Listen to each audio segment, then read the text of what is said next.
Hello बच्चों, good morning. Online class में आपका स्वागत है।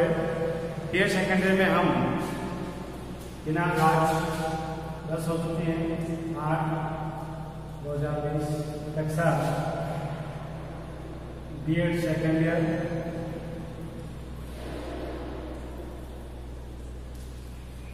संस्कृत शिक्षण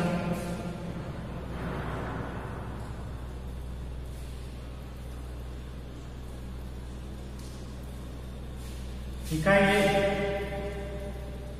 का अध्ययन कर रहे थे अपन। पाठ्यक्रम के बारे में अपन अध्ययन कर रहा था और पाठ्य पुस्तक के बारे में चर्चा कर रहे थे। तो पाठ्य पुस्तक मैंने बताया भी था कि पाठ्य पुस्तक वह मुद्रित एक साधन है जहाँ से शिक्षक और शिक्षार्थी दोनों ज्ञान की प्राप्ति करते हैं और पाठ्य पुस्तक के माध्यम से ही शिक्षा के उद्देश्य की प्राप्ति की जाती है। अब देखा जाए तो एक शिक्षक के लिए भी पाठ्य पुस्तक बहुत आवश्यक है। शिक्षक अपने जो भी कार्य योजना बनाता है, पाठ्य योजना बनाता है, जो भी शिक्षण योजनाएं बनाता है वो एक पाठ्य पुस्तक के माध्यम से ही बनाता है और बालक भी, शिक्षार्थी भी पाठ्य पुस्तक के माध्यम से ही ज्ञान की प्राप्ति करता है और अपना मूल्यांकन करता है। तो यानी दोनों के लिए ही एक पाठ्य पुस्तक आवश्यक है। पाठ्य पुस्तक के और आज जो भी शिक्षा प्रणाली है वो पाठ्य पुस्तक के आधार पर ही चल रही है। जितनी भी शिक्षण योजनाएं हैं वो पाठ्य पुस्तक पर ही आधारित मानी जाती है। लेकिन कई बार ऐसा होता है कि पाठ्य पुस्तक यानी पुस्तकें सही नहीं मिलने के कारण बच्चा ज्ञान से भटक जाता है, अपनी शिक्षण योजना से भटक जाता है। और कई बार ये होता है कि शिक्षकों को पाठ्य पुस्तक अच्छी नहीं मिलने के कारण वे भी सही तरह से शिक्षण नहीं करा पाते हैं, क्योंकि आज के टाइम में एक ही विषय की हजारों किताबें, एक ही विषय की हजारों लेखकों के द्वारा लिखी गई किताबें अपने सामने हैं। तो उस लेखकों के द्वारा हम ज्ञान की प्राप्ति करते हैं। तो आज हम एक अच्छी पाठ्य पुस्तक की क्या विशेषता होती है, यानी पाठ्य पुस्तक की विशेषता तो अपन मानते ही है, लेकिन अच्छी यानी उत्तम पाठ्य पुस्तक की क्या विशेषता होनी चाहिए। पाठ्य पुस्तक में ही विचारों की पूर्णता होती है। आज क्या पढ़ेंगे अपन? पाठ्य पुस्तक की विशेषता है। पाठ्य पुस्तक की विशेषता है।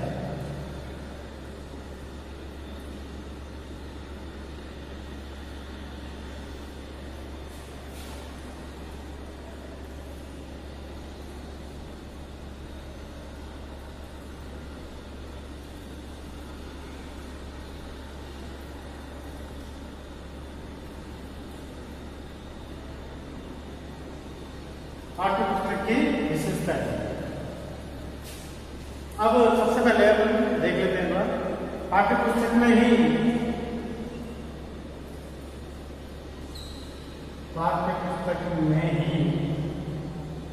विचारों की पूर्णता होती है।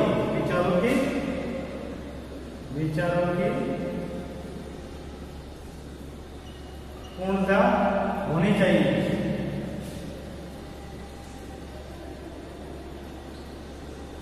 यानी जो विषय वस्तु की जो होती है, क्योंकि यह ज्ञान का समावेश होती है, क्योंकि यह ज्ञान का समावेश होती है।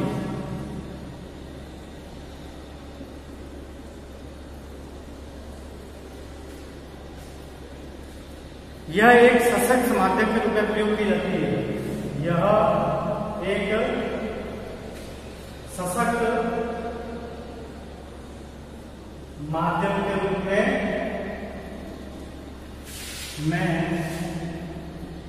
प्रयोग की जाती है। पाठ्य पुस्तक की भूमिका बोल सकते हैं, इसको अपन भूमिका लिखते हैं। प्रयोग की जाती है। पाठ्यपुस्तक के चयन में थोड़ी सी भी असावधानी या अपक्षपात छात्रों में भाषाई कौशलों के विकसित करने में एक प्रमुख बाधा बन जाती है। यानी अगर थोड़ी सी भी पाठ्य पुस्तक के अंदर गलतियां या कमियां रह जाती है तो बालक के मतलब कि अपने कौशल, भाषाई कौशल को विकसित करने में बहुत बड़ी क्या कहते हैं बाधा बन जाती है। तो चयनकर्ता को एक अच्छे पाठ्य पुस्तक निहित सभी विश्वासों की जांच और मापन करने के पश्चात ही पाठ्य पुस्तक का चुनाव करना चाहिए। यानी चयनकर्ता को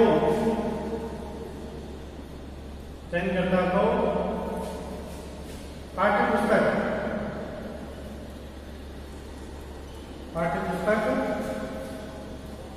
चयनकर्ता को पाठ्य पुस्तक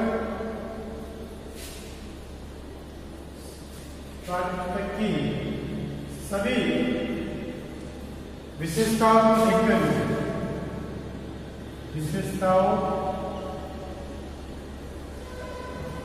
को देखते हुए चयन करना चाहिए। तभी वह ज्ञान की प्राप्ति कर सकता है, विषय वस्तु के बारे में जान सकता है। अगर क्योंकि पाठ्य पुस्तक उद्देश्य की प्राप्ति का पाठ्य पुस्तक क्या होता है? पाठ्य पुस्तक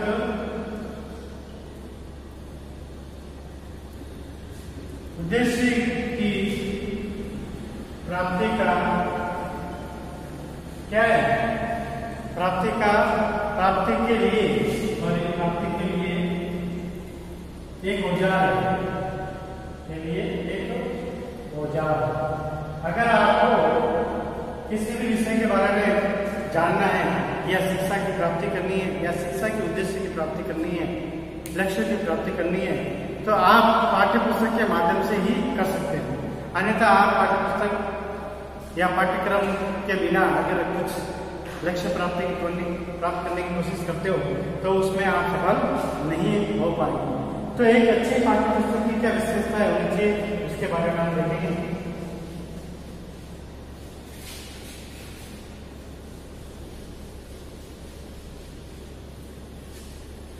एक अच्छी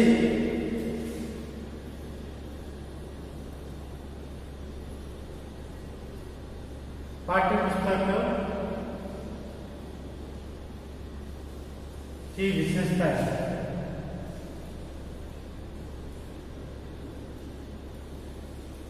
अब इसमें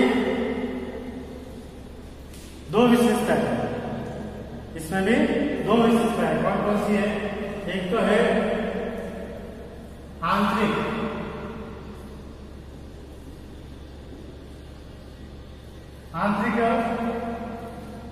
गुणों के आधार पर,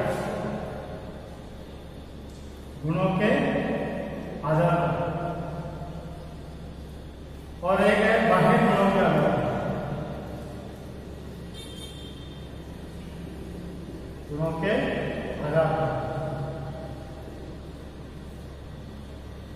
आंतरिक गुणों के आधार पर, बाह्य गुणों के आधार पर कैसे?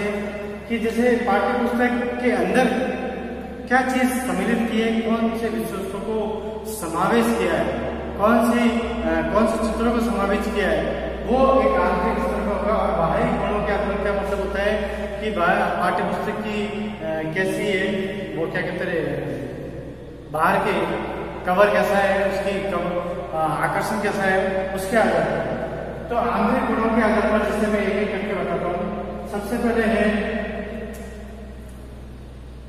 लेखक की योग्यता।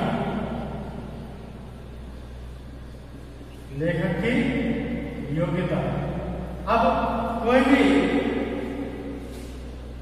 लेखक पाठ्य पुस्तक लिखता है तो लेखक की जो योग्यता होती है, उसकी शैक्षणिक उपलब्धि, उसने किस में पढ़ाई की है, किस विषय में उसने अध्ययन किया है, किस विषय में उसने गहन अध्ययन किया है। क्योंकि जो प्रशिक्षक व्यक्ति होता है या प्रशिक्षक लेखक होता है, वही एक अच्छी किताबें ले सकता है। हम कई बार देखते हैं कि पाठ्य पुस्तक खरीदने जाते हैं तो लेखक के नाम से लेते हैं, क्योंकि हम जानते हैं कि कहीं न कहीं उस लेखक ने अच्छी किताबें लिखी और उस लेखक का नाम लेते ही वो किताबें निकाल के देता है। यानी लेखक की योग्यता का भी मायने रखता है। लेखक की जितनी अच्छी योग्यता होगी, उसने अच्छा गहन प्रशिक्षण लिया होगा उतनी ही उसकी अच्छी मतलब क्या होती है, किताब होती है उसकी अच्छी, उसके द्वारा लिखी गई पुस्तक अच्छी मानी जाती है। अब है दूसरा कि पाठ्य वस्तु के पाठ्य वस्तु की सुगम व शुद्धता पाठ्य वस्तु की शुद्धता व वैधता। अब शुद्धता और वैधता का मतलब होता है कि जो भी लेखक के द्वारा लिखी गई है या पाठ्य पुस्तक में जो भी उसने विषय वस्तु को जोड़ा है वो किसी से नकल करी नहीं है, और उसकी जो लिखी हुई जो चीज हो वो वैध यानी एक कानूनी दायरे में लिखी हो, संविधान के दायरे में लिखी हो, समाज के दायरे में लिखी हो, और वो जो जिसके द्वारा लिखी गई पाठ्य पुस्तक है या सरकार के द्वारा जो पाठ्य पुस्तक लिखी जा रही है वो पाठ्य पुस्तक एक शिक्षार्थी के, एक शिक्षक के, एक व्यक्ति के जीवन में उपयोगी होनी चाहिए, तभी वो अच्छी पाठ्य पुस्तक माना जा सकता है। उसके बाद में छात्रों की आवश्यकता व अवस्था के अनुरूप छात्रों की अवस्था एवं आवश्यकता के अनुरूप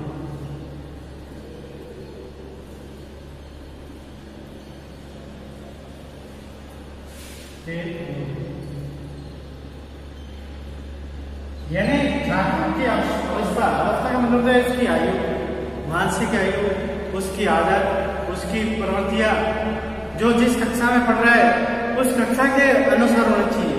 जैसे पहली से 5वीं तक के बच्चे को पढ़ाना है तो उसकी जो आयु होती है वो कम आयु होती है, उसकी जो मानसिक स्तर होता है वो भी कम होता है, तो उसकी मानसिक आयु के अनुसार ही पाठ्य पुस्तक का निर्माण होना चाहिए। अगर हम छोटी क्लास में अगर बहुत सारी बातों को जोड़ देंगे या बहुत सी विषय वस्तु को जोड़ देंगे तो शायद वो बच्चा नहीं पढ़ पाएगा, और उसकी आवश्यकता के अनुरूप होनी चाहिए, जो उसके जीवन से संबंधित हो, जो उसकी आवश्यकता के अनुसार हो, तभी एक व्यक्ति, एक बालक, एक मनुष्य उस किताब में इंटरेस्ट लेता है, रुचि लेता है। अगर उसकी अवस्था के अनुसार नहीं होगी तो उस बुक में या उस पाठ्य पुस्तक में वो रुचि नहीं लेगा, उसका शिक्षण नहीं कर पाएगा। तो एक अच्छी पाठ्य पुस्तक की एक व्यवस्था है कि छात्रों की अवस्था एवं आवश्यकता के अनुरूप होनी चाहिए, सामाजिक व राष्ट्रीय आवश्यकता के अनुसार, सामाजिक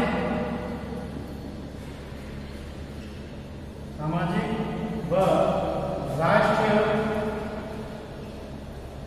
आवश्यकता के अनुसार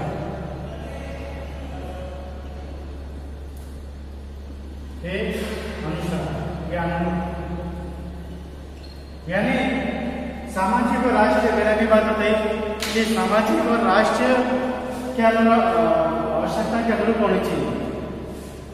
मतलब है कि जो समाज में जो अपने घटनाएं घट रही है, समाज में जो नियम है, समाज में जो रीति रिवाज है, समाज में जो व्यक्ति रहता है, उस वातावरण के अनुसार ही एक पाठ्यक्रम में वो वस्तु है, वो विषय वस्तु को जोड़ना चाहिए। और जब समाज की बातों को जोड़ा जाता है, पारिवारिक बातों को जोड़ा जाता है, तो वहां पर राष्ट्र का निर्माण होता है। राष्ट्रीयता की भी विषय वस्तु को जोड़ना चाहिए, राष्ट्रीयता को लेते हुए एक पाठ्यक्रम में विषय वस्तु को जोड़ना चाहिए, क्योंकि इन विषय वस्तु को नहीं जोड़ा जाएगा तो एक जैसे कहते हैं ना कि राष्ट्र का नागरिक या राष्ट्र के नागरिक अपन नहीं बना पाएंगे। हमें एक अच्छा नागरिक बनाना है, राष्ट्र का एक अच्छा नागरिक बनाना है, तो इन विषय वस्तुओं को भी जोड़ना जरूरी है, तभी एक इसको एक अच्छी पाठ्य पुस्तक कहा जा सकता है। उसके बाद में अपन एक भाषा शैली के हिसाब से ले सकते हैं, भाषा शैली के अनुसार,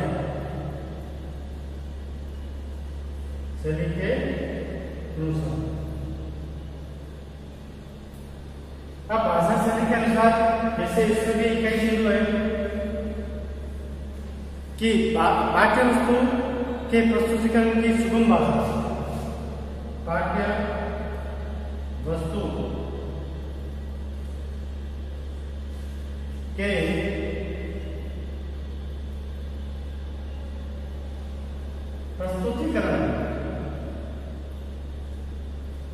प्रस्तुतिकरण की सुगम भाषा,